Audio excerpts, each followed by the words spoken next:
रामचरितमानस अरण्यकांड का छठा विश्राम हिंदी में सुनिए। जिस प्रकार कवट मृग के साथ श्री राम जी दौड़ चले थे, उसी छवि को हृदय में रखकर वे हरि नाम राम नाम रटती रहती है। इधर श्री रघुनाथ जी ने छोटे भाई लक्ष्मण जी को आते देखकर ब्रहा रूप में बहुत चिंता की और कहा, हे भाई, तुमने जानकी जी को अकेली छोड़ दिया और मेरी आज्ञा का उल्लंघन कर यहाँ चले आए। राक्षसों के झुंड वन में फिरते रहते हैं। मेरे मन में ऐसा आता है कि सीता आश्रम में नहीं है। छोटे भाई लक्ष्मण जी श्री राम जी के चरण कमलों को पकड़कर हाथ जोड़ कहा, हे नाथ, मेरा कुछ भी दोष नहीं है। लक्ष्मण जी से प्रभु श्री राम जी वहाँ गए जहाँ गोदावरी के तट पर उनका आश्रम था। आश्रम को जानकी जी से रहित देखकर श्री राम जी साधारण मनुष्य की भांति व्याकुल और दीन दुखी हो गए। वे विलाप करने लगे, हा गुणों की खान जानकी, हा रूपशील भक्त और नियमों में पवित्र सीते। लक्ष्मण जी ने बहुत प्रकार से समझाया। तब श्री राम जी लताओं और वृक्षों की पंक्तियों से पूछते हुए चले, हे पक्षियों, हे पशु, हे भौरू की पंकजों, तुमने कहीं मृग नयनी सीता को देखा है?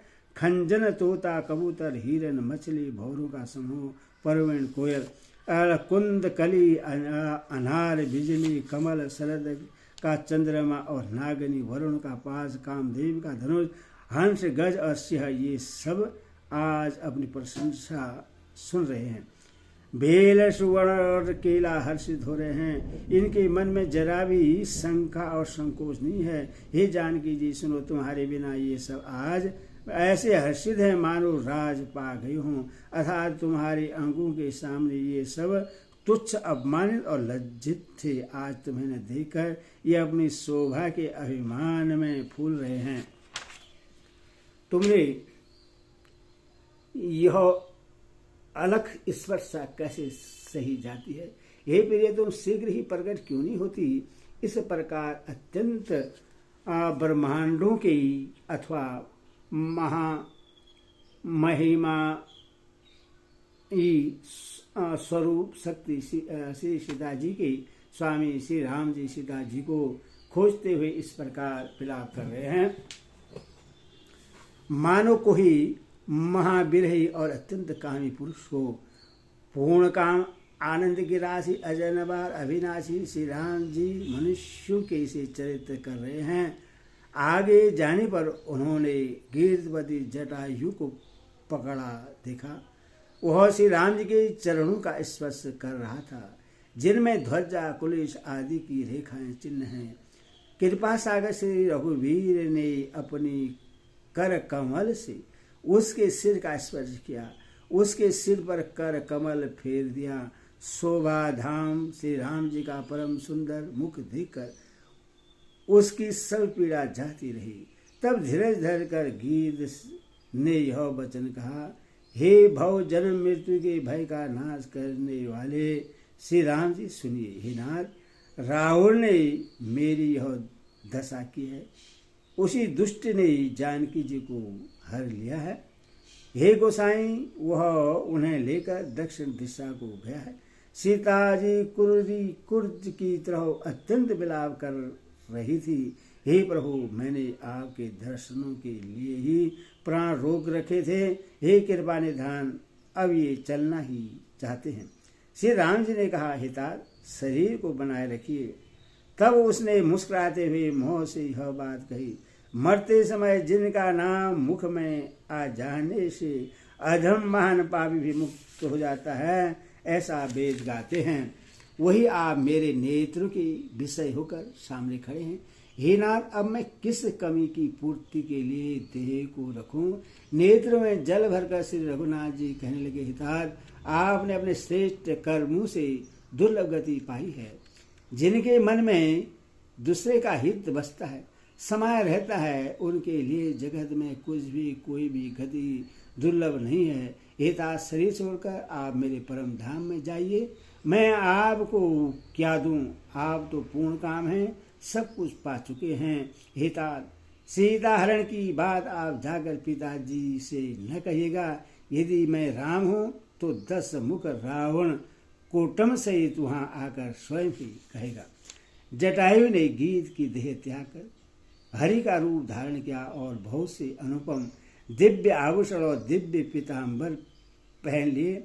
श्याम शरीर है, विशाल 4 भुजाएं हैं और नेत्रों में प्रेम और आनंद के आंसू का जल भरकर वह स्तुति कर रहा है। हे राम जी, आपकी जय हो। आपका रूप अनुपम है, आप निर्गुण हैं, सौगुण हैं और सत्य ही गुणों की माया के प्रेरक हैं।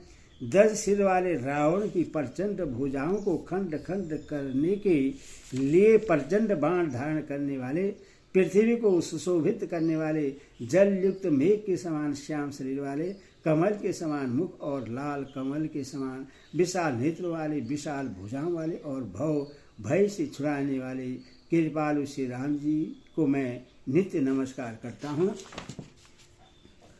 आप अपरिमित बल वाले हैं, अनादि अजनवा अव्यक्त निराकार एवं अगोचर अलक्ष्य गोविंद वेद वाक्यों के द्वारा जानने योग्य, इंद्रियों से अतीत जन्म मरण सुख दुख हर्ष शोक आदि इंद्रियों को हरने वाले, विज्ञान की घन मूर्ति और पृथ्वी के आधार हैं तथा जो संत राम मंत्र को जपते हैं उस अनंत सेवकों के मन को आनंद देने वाले हैं। उन निष्काम जनों के प्रेमी अथवा उन्हें प्रिय तथा काम आदि दुष्ट भीतियों की दल का दलन करने वाले श्री राम जी को मैं नित्य नमस्कार करता हूँ। जिनको श्रुतियाँ निरंजन माया से परे ब्रह्मा व्यापक निर्विकार और जन्म रहित कहकर गान करती है, मुनि जिन्हें ध्यान ज्ञान वैराग्य और योग आदि अनेक साधन करके पाते हैं, वे ही करुणाकंद शोभा के समूह स्वयं श्री भगवान प्रकट होकर जड़ चेतन समस्त जगत को मोहित कर रहे हैं। मेरे हृदय कमल के भंवर रूप उनके अंग अंग में बहुत से कामदेवों की छवि शोभा पा रही है, जो अगम और सुगम है, निर्मल स्वभाव है, विषम और सम है और सदा शीतल शांत है। मन और इंद्रियों को सदा बस में करते हुए योगी बहुत साधन करने पर जिन्हें देख पाते हैं, वे तीनों लोगों के स्वामी रामानिवासी राम जी निरंतर अपने दासों के बस में रहते हैं। वही मेरे हृदय में निवास करें, जिनकी पवित्र कीर्ति आवागमन को मिटाने वाली है। अखंड भक्ति का बल पाकर गिरधर जटायु श्री हरि के परम धाम को चला गया। श्री रामचंद्र जी ने उसकी दाह कर्म आदि सारी क्रियाएं यथा योग्य अपने हाथों से की। श्री रघुनाथ जी अत्यंत कोमल चित्त वाले, दीन दयालु और बिना ही कारण के कृपालु हैं। गीध पक्षियों में भी अधम पक्षी और मांसाहारी था, उसको भी वह दुर्लभ गति दी जिससे योगी जन मांगते रहते हैं। शिव जी कहते हैं, हे पार्वती सुनो, वे लोग अभागे हैं जो भगवान को छोड़कर विषयों से अनुराग करते हैं। फिर दोनों भाई सीता जी को खोजते हुए आगे चले। वे वन के संघनता देखते जाते हैं।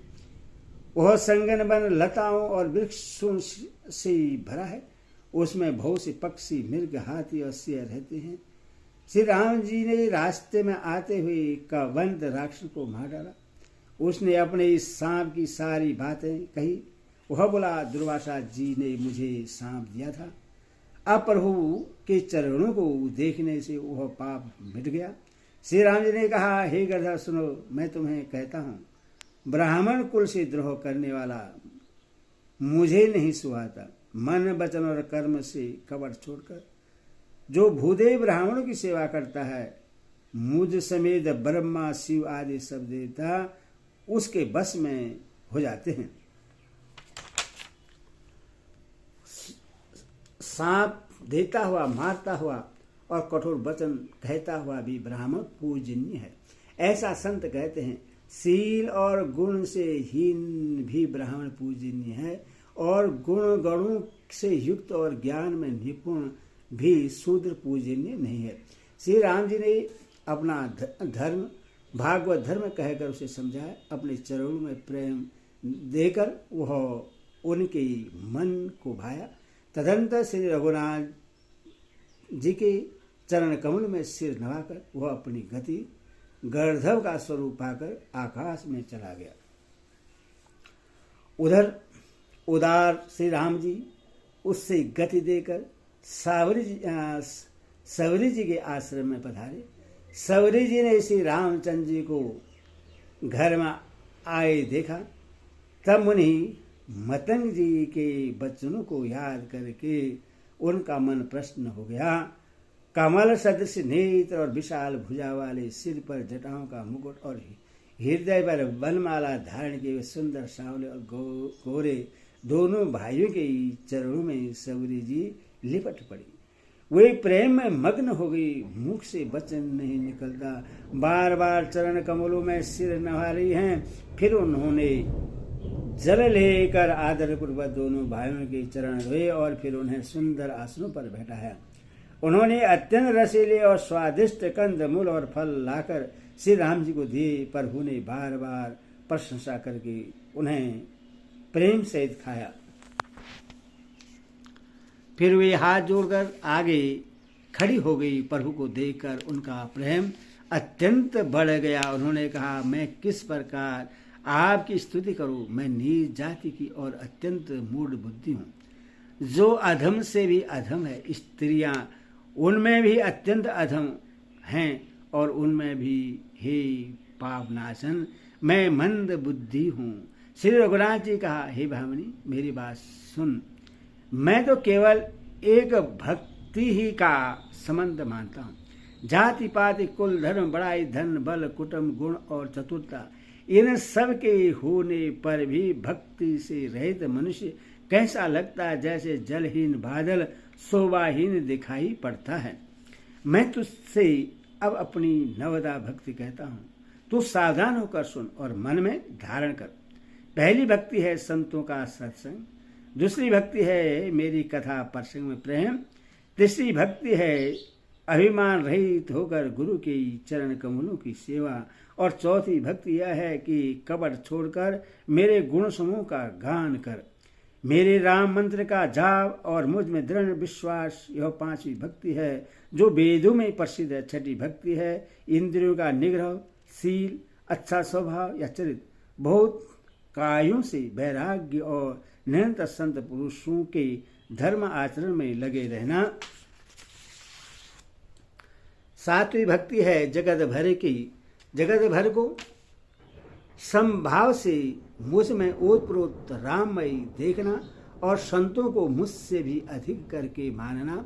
आठवीं भक्ति है जो कुछ मिल जाए उसी में संतोष करना और स्वप्न में भी पराये दोषों को न देखना। नौवीं भक्ति है सरलता और सबके साथ कपट रहित बर्ताव करना, हृदय में मेरा भरोसा रखना और किसी भी अवस्था में हर्ष और दैन्य विषाद का न होना।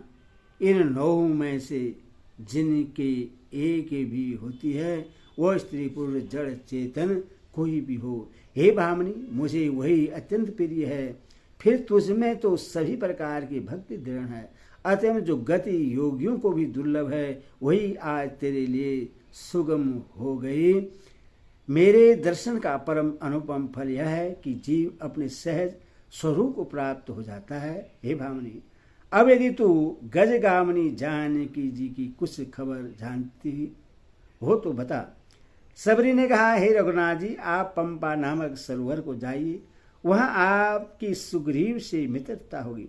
हे रघुवीर वह सब हाल बताएंगे। हे धीर बुद्धि आप सब जानते हुए भी मुझसे पूछते हैं। बार बार प्रभु के चरणों में सिर नवाकर प्रेम से उसने सब कथा सुनाई। बोले सियावर रामचंद्र की जय, बोल कृष्ण साचे दरबार की जय।